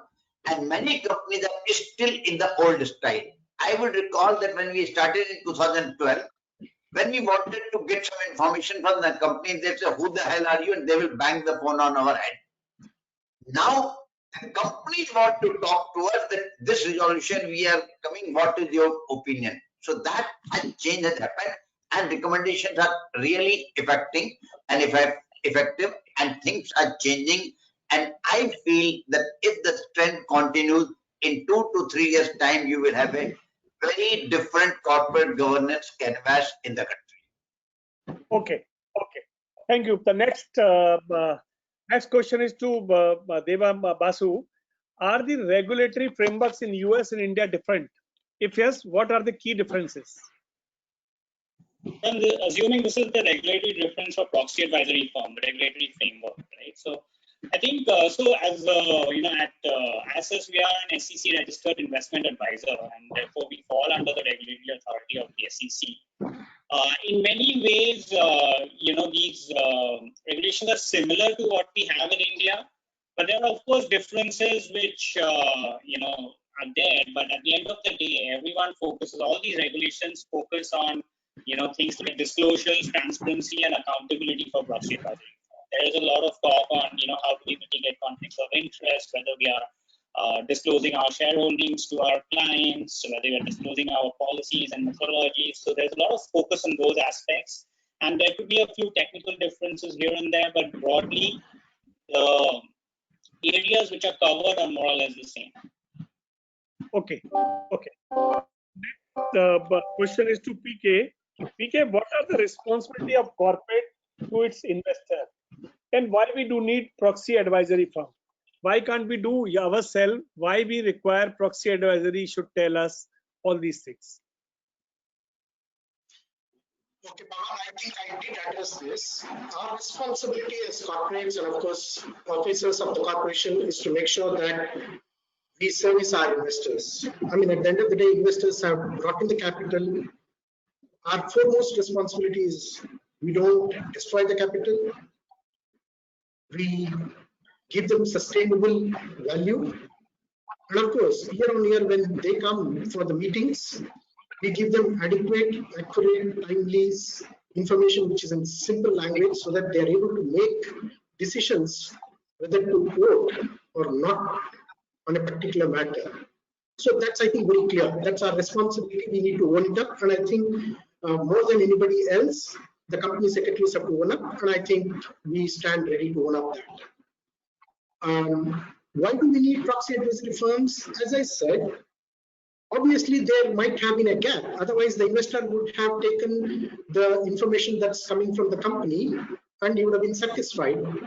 So which means we have given, or either unintentionally or intentionally, I don't know what's the kind of, where to put this.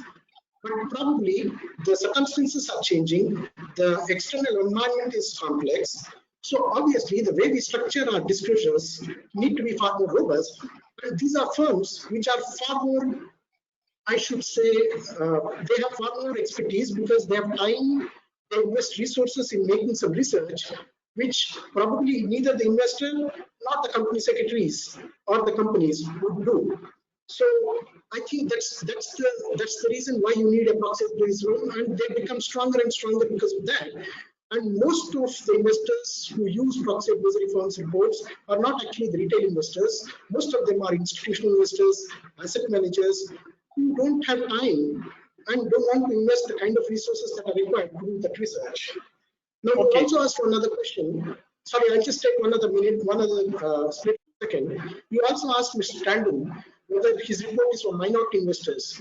Actually, he's right. His report is not for minority investors. In fact, his report is for all. In fact, I rely heavily on proxy advisory guidelines because today, whenever we structure our disclosures, we make sure that it is in compliance with the Companies Act, it's in compliance with the SEBI LODR, it's in compliance with secretarial standards, then it's in compliance with the proxy advisory firm guidelines.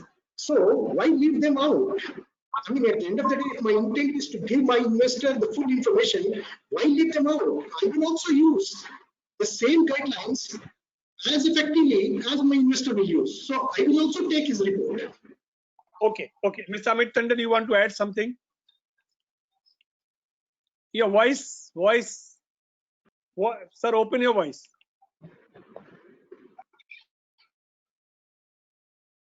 Mr. Tandon, your voice is not coming.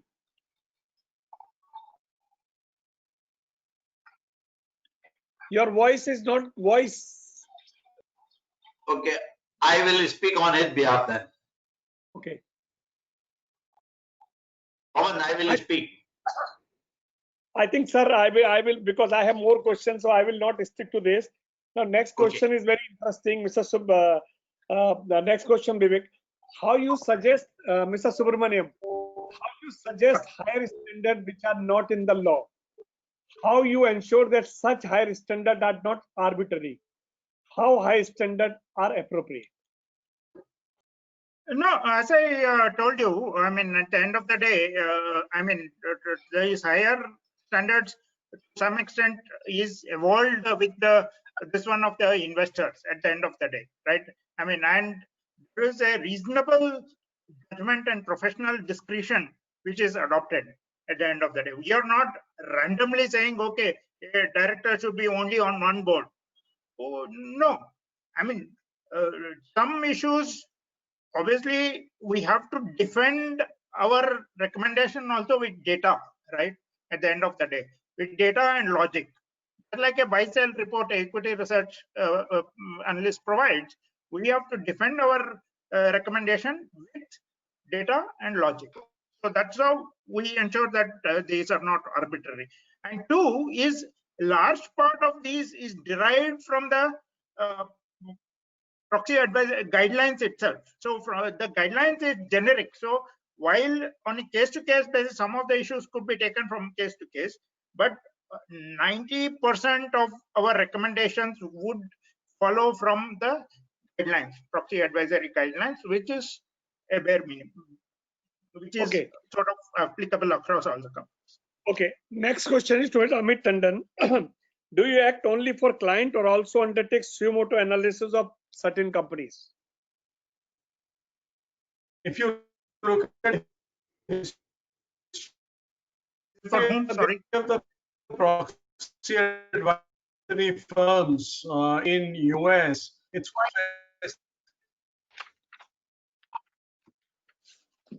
Sir, your voice has some problem. Can you just I don't. I really don't know.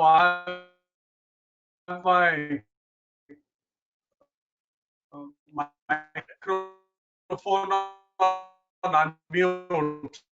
So sir, some problem with the voice. Please check voice. It's not coming, sir. It's I breaking. don't know. Can you hear me?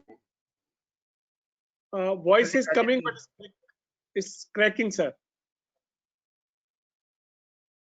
Okay, I can move to next question to this. Mr. Gupta, how important is the role of survey designing, research methodology, data collection process in PA work? Do Indian PA conduct surveys? See, I would answer this question, the last part first. At least SES does not conduct any survey. That is my answer. I cannot answer for others. And that in that manner, I would say the survey designing, research methodology, data collection. Now, as far as our policy is concerned, it is not based on survey or any data collection. It is based on what are the best practices all over the world, what we feel is required, and that is how the process happens. We don't go by what the research methodology, by the survey, because it is not a popularity contest, it is not the majority view. We don't want to take a majority view. We want to take what is the right view. And as Sriram was adding, that our standards do not come from the heaven or some toss of the coin. For example, when we have a higher standard for lower number of board seats, we have a mathematical analysis for that. The reason is we have said 6 board positions are very high. It should not be beyond that. Logically speaking, the company conducts 6 to 8 board meetings every year. And each board meeting, if one really wants to do sincere work, would require 2 to 3 days or maybe more of a preparation. And if you are a member on 6 board, 48 board meetings in a year, 4 days of preparation for the board meeting, 200 days. And then you are the member of the committee, you are the chairman of the committee, then you have a full-time job also. So we need a superhuman being to do justice to 6 board position, 10 board committees, and 5 or 6 chairmanship, and full-time job as well. And doing social work, that is in the 3rd dimension. So that is why we do things. People may feel bad that we are very harsh, but that's the reality. Okay. Next question is to Basu. Basu, this is you have to tell the international perspective also. It is seen that companies now make their governance choice decision making into the view the policy guideline and or standard adopted PAs in order to get positive recommendation, because they align their entire thing. How do you see this development from the governance point of view? See, like I already mentioned, most proxy advisory firms, their guidelines are framed like, all the panelists said before me on best practices and, investor feedback and market feedback. So, if we are recommending something, it's because the markets want to see that happen, or because, it's something that will encourage more investors to come into the company. So if companies then, see our guidelines and tailor some of their practices to meet our guidelines, it's not necessarily such a bad thing. Of course, they shouldn't be doing anything blindly. They should see what, is suitable for them. They should assess the appropriateness of that guideline or what we're recommending. And then, the board can take a decision whether this is something worth adopting, or whether this is something that, they can, keep for later. Anytime, we recommend companies something, there is usually an expectation that this is viewed by the company in either of the three stages. Either it's a quick fix. In that case, most companies can, if it's just a simple disclosure issue, they can clearly address that very quickly. Whether it's a medium-term fix or something that needs a finer tweak, but it doesn't need too many changes in too many processes, or whether it's a long-term fix. So, companies are then, what they're doing is they are looking at these guidelines, they're seeing which are the ones which are, which is the low-hanging fruit, which are the ones which are, easily fixable. They are targeting those first, then they are looking at those medium-term fixes, and then they are having a strategy as to whether they want to adopt some of the long-term measures that, these firms are recommending. So in the end, if they are doing so to get a positive recommendation, it's not necessarily such a bad thing, because at the end of the day, these guidelines are also based on what investors and what other market participants would want to see. Okay. Next question is to PK. PK, how important is the PA strikes a balance between higher governance standard and business practicality? Yeah, I think this is important, Pawan. It is important because at the end of the day, the proxy advisory firms are there to assist investors. So it's important that they take a balanced view. While the objective is to do good to investors, unintentionally, they might have an unwarranted outcome of a resolution getting beaten up and then the stock coming down, or the director not getting appointed and the future not spanning out the way it needs to span out. So I think definitely you cannot, that's why I've been telling from the beginning, governance is one subject where you cannot have extremes. You need to have some balance. You need to consider context. You need to consider circumstances, and probably company to company, it can differ. There is nothing called one size fits all.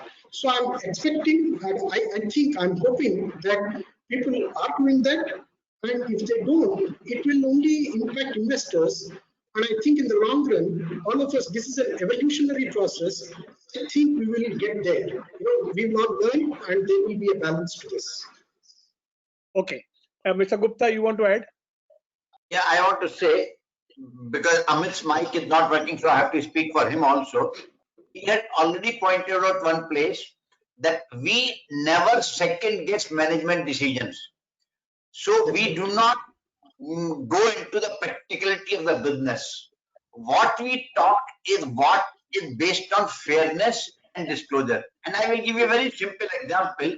About a year back or a year and a half back, there was a statement by owner of or the promoter of VRL Logistics that he wanted to get into aviation, the transport aviation, because it was his dream, and the investors had better this stock. So as a result, he dropped that dream of it.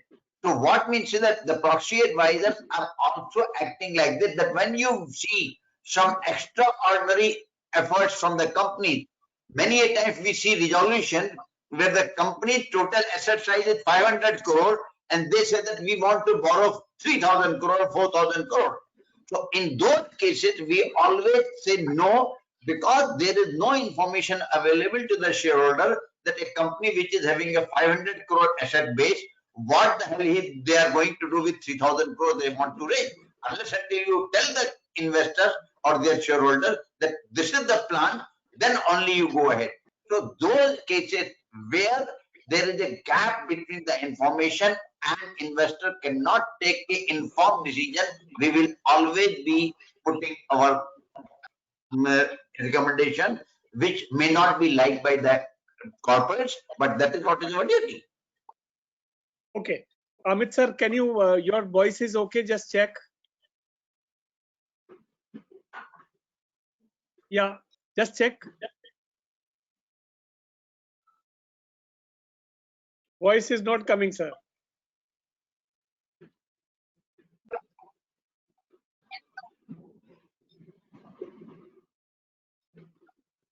Yeah, just speak. Okay. Now, friends, we have already exceeded time, and we have so many questions. So what I'll suggest that these questions I will share with you, and you can give answer of your from your side. Then we can share with the participant. That will be the best, because we cannot cover all the questions which we have received. These questions cannot be in yes and no format. I have sir, few questions which just recently I have come across. They are very good. We have identified.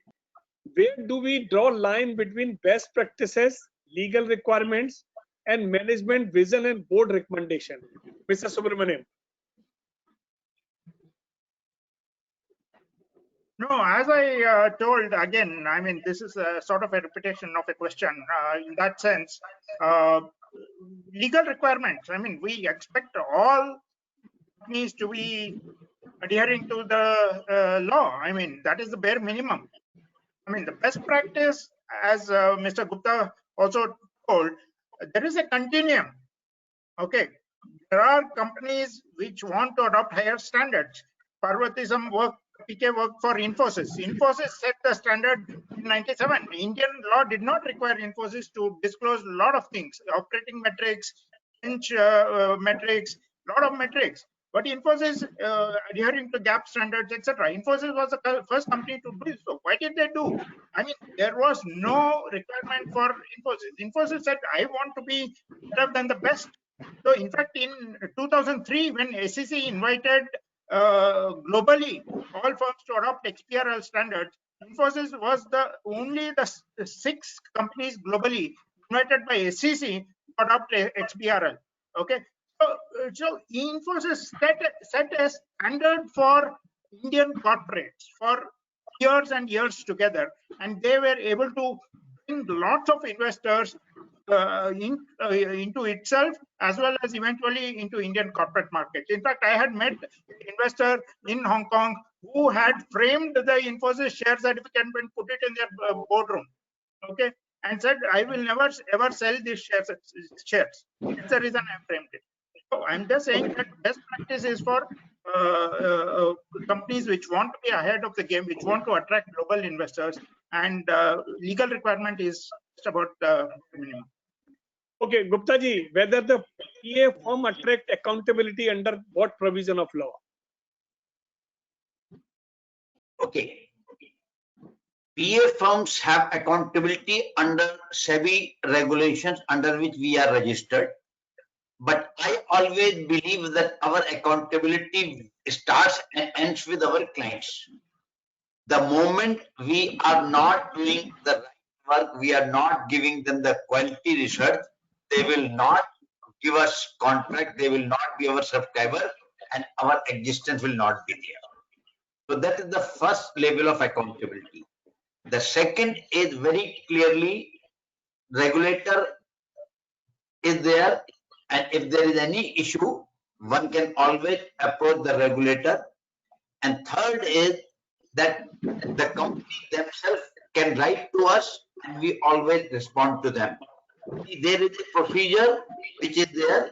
The moment our report is released, it is sent to the company also, and the company has full freedom to write to us, and we take into account all their factors and we produce an addendum which reproduce in verbatim what the company has said and what is our opinion on that. But one thing will always remain, because we give opinion, and the opinion, it is not necessary that our opinion will be the same as the company's opinion or company board's opinion or opinion of my other 3 co-panelists, because we all are individual, we have got benchmarks, and we have opinion. But opinions will always be different, and that opinions are there in many cases. Even in a buy sell, the same shares, one person says buy, other person says sell. So that opinion difference will always remain. Okay, Mr. Tandon, if the investor is not investing basic advice from PA, why they need their advice on recommendation? Sorry, Pavan, I can't hear you. Can you repeat the question? If the investor is not investing on the basis of advice from PA, then why they need their advice on voting recommendation? Because they are buying shares on their own, and then why they will based on your. Sure, look, one is if they need to be voting. If they're not voting, one of the views is that, look, what we are doing is we're fostering a debate on some of these issues in the market. So whether what happens on independence, what is the tenure of the independence directors, if it is a related party transaction, what should be disclosed, if it is royalty. Now, one of the things we find is like royalty, companies were coming with open-ended resolutions for, till perpetuity. Now we've been telling them, look, you have to put a timeline because your shareholders will change. So therefore, we are bringing about some practices irrespective of whether you use my advice at the time of buying shares or not. It's, it's defining it very narrowly. What we're saying is we're looking at the governance standards for the market as a whole. Okay. Gupta ji, how do you view SEBI's new guideline? Are these conducive to investors? Repeat the first part. How do you view? The SEBI's new guidelines on PA, are these conducive to investors? First of all, the SEBI guidelines that have come, as of now, they have nothing to do with investor. It is mostly between the companies and the PA company. But it will always be in the interest of investor, because if in the process the quality of our work improves, if the acceptability of PA reports improve, it will always be in the interest of investors. So, although it is not directly covering any portion of the investors. But I want what Amit was earlier saying. Okay, carry on. Time is short. Okay. Now I have a last question to all. Then we will close this program. This question is: how would you define the role of proxy advisory in minimum 5 words? I will start with Devanik Basu, with everyone one by one. So Devanik, in 5 words, can you explain the role of proxy advisor? What I would say is, we provide independent, objective, analytical opinion on shareholder recommendations, and help shareholders take an informed call on these proposals put up by company. Okay, Gupta ji. I would say, don't look us as activists. We are educationists. We want to educate investors for doing things in the right manner. Amit sir. We are where markets intersect governance, and we are a force of good for the markets. Mr. Subramaniam. We are intermediating between investors or companies and their shareholders, and trying to enhance the entire corporate governance of the ecosystem itself. Okay, PK. So like I initially mentioned, proxy advisory firms are yet another external governance mechanisms. There is no one mechanism which is either fully perfect or fully imperfect. There are a variety of governance mechanisms which needs to be pressed into motion so that the governance ecosystem as a whole improves. So they do have a role. Now, how much role they play depends on the circumstances, depends on the maturity curve, and depends on how educated the investors and corporates are in a particular country. So otherwise, certainly they are a governance mechanism, and I think they are here to stay. Okay. Thank you all. I just want to close this session. It was very interactive. But the most important thing, I asked a few senior company secretaries and the company board management and asked them what are the important thing when the proxy advisory has changed in the corporate world and the corporate boardroom practices? Then they told that we are more vigilant now when we are making our resolutions. They are saying we have increased our disclosures. Then they told we analyze the past recommendation of proxy advisory on the similar resolution. And then they are saying that we are analyzing and emulating the governance related issue that will arise. So the most important thing with the proxy advisory's contribution to this country is that now people are not seeing the law, they are seeing the governance. But only thing is how much governance, and the governance which is higher, who will decide? Whether they will decide, and the industry's point of view, which we have discussed with various people, their suggestion is that the proxy advisory and the corporate should not work as a north and south pole. They should work in tandem. If they work in tandem and their object is to create a better governance in India, that will be better part. No doubt the SEBI has come out with the logic of dispute resolution, but the corporate is saying why we'll go to the we'll go to the court. So that situation should not come. And I think if we can make it, which Gupta ji and Amit sir and Subramaniam has mentioned this, that we are a part or parcel of the corporate. So that is the best way, that if we want to create good governance in the country, then we have to work in tandem. And the Basu's organization can help bring international exposure, international system to in India, and that can help the boardroom and better practices. I was a part of the governance process, and I was a part of the, when we started a corporate governance award in Institute of Company Secretary 20 years back.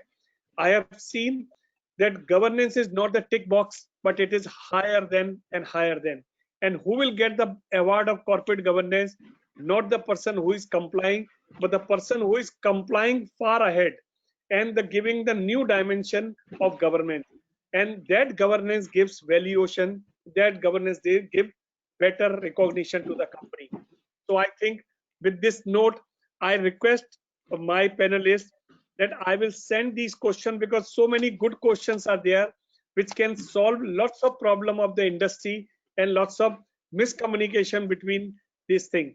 Only thing is, as a moderator, I am just requesting, some industry is saying you are very rigid. Some industry people are saying you are on your own armchair style people. If you can be more flexible, if you can discuss with them, and if you can suggest them, that will be a better thing, and it will create a good atmosphere in India. So thank you very much, Basu, G.N. Gupta ji, Amit Tandon ji, and Subramaniam, and PK, that you have given time, and we have not only exceeded time, and the people are still waiting and sending questions. That shows that everybody is interested your existence. Everybody is thinking that you are value creators. Everybody is thinking that by your presence, we are more vigilant and we are giving better value.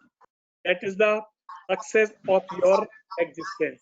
With this thing, I thank all the panelists. I thank all the attendees. We received, I think there are 400 people joined, and still 140 people are still there.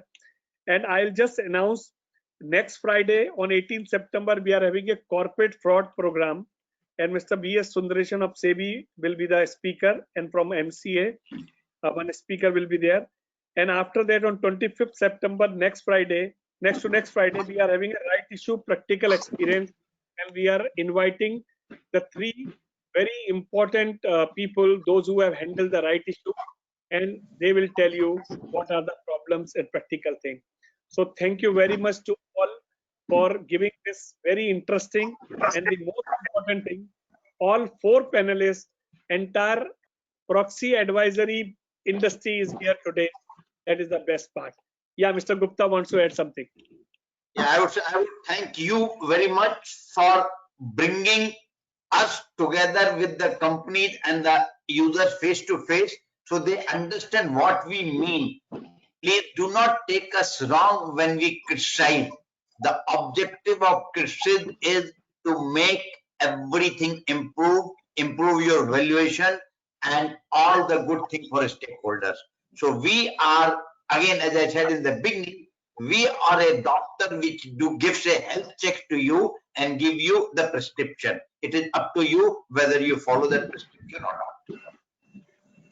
Thank you very much, Gupta ji. Thank you for giving this advice.